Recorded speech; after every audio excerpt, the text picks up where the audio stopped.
Let's look at this question on finding the perimeter and the area of a rectangle.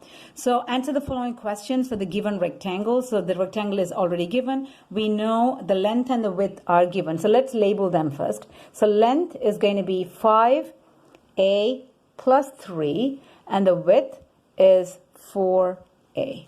So those are given, and we have written the length and the width. Let's look at the very first question. Write a simplified algebraic expression for the perimeter of the rectangle. So to know the perimeter of the rectangle, to find what the expression is, we need to know what the equation is for the perimeter. The perimeter is the length around around any shape. So since this is a rectangle, we have two widths and two lengths. So we have to sum. We have to add the two width and then 2 length. So it's going to be 2w plus 2l. But we do know the width and the length, so we just have to substitute these expressions into the equation and find an expression for the perimeter. So 2 and width is 4a, so I'm going to replace w by 4a. And 2, the length is 5a plus 3. Now we have to remember the distributive law to expand these expressions. So let's expand it. So 2 times 4 is 8a. And what we have here, 2 times 5 is 10a. So since we have two terms inside the bracket, we have to use the distributive law or the rainbow rule to multiply both the terms inside the brackets. So 10a would be the very first term, and then the second term would be 6. Now we're not done because we do have to collect like terms. Let's collect like terms. So these are a terms and that's a constant. So 8a plus 10a would give me 18a plus 6. So that's done. So that would be an expression for the perimeter of the rectangle. Let's look at the second question. Write a simplified algebraic expression for the area of the rectangle. So we all know the area of the rectangle is length times width. So now we have to multiply the expression that we have for the length, which is 5a plus 3 by 4a. Let's do that. So we have to remember the distributive law. We're trying to multiply all the terms inside the bracket by 4a. So 4a times 5a is 20 would be the number. A times a is a squared. And 4a times 3, 4 times 3 is 12 and a. So that would be the final answer for the expression of the area of the rectangle. So we have 20a squared plus 12a.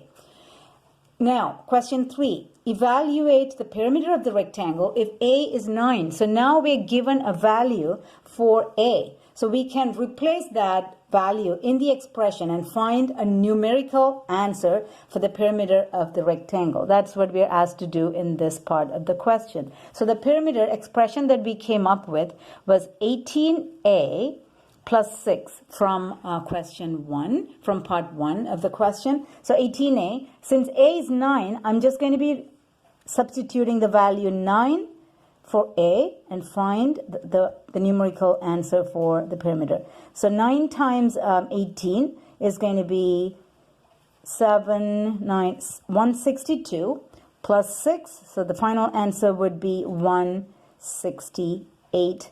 And the units are centimeters, so it's going to be centimeters. So that's going to be 168 centimeters would be the perimeter of this rectangle. Now, the last question. Evaluate the area of the rectangle if a is 9. So we already know we have an expression for the area of the rectangle. So let's write that. A is equal to 20a squared plus 12a.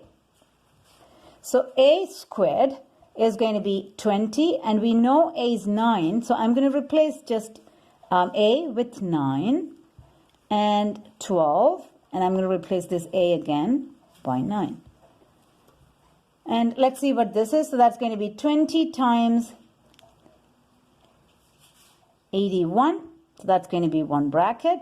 And the other bracket is not bracket, like we can just do that. So that's going to be 108. And 20 times 81 is going to be 1620 plus 108. So if we add these two, it's going to be 8. 2 plus 0 is 2. 1 plus 6 is 7. It's 1,728. And you have to be careful with the units here. This is area. So it's going to be, it's two-dimensional. So it's going to be centimeter squared. So it's going to be 1,728 centimeter squared.